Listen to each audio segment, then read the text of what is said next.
Hello guys, in today's video I'm gonna show you how to fix Roblox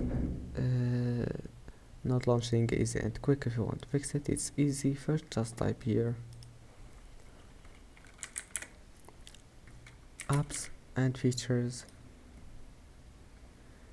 Now type here Roblox, click on it and click on install, and after that try to install Roblox again. If that doesn't fix your problem, type here run,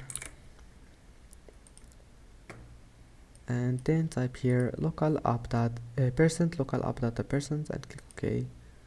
Now scroll down until you find here Roblox, right click on it and click delete, and then install Roblox again. And after installing it, just right click on Roblox icon here and click run as administrator, and that's it. Don't forget to like and see you in the next video.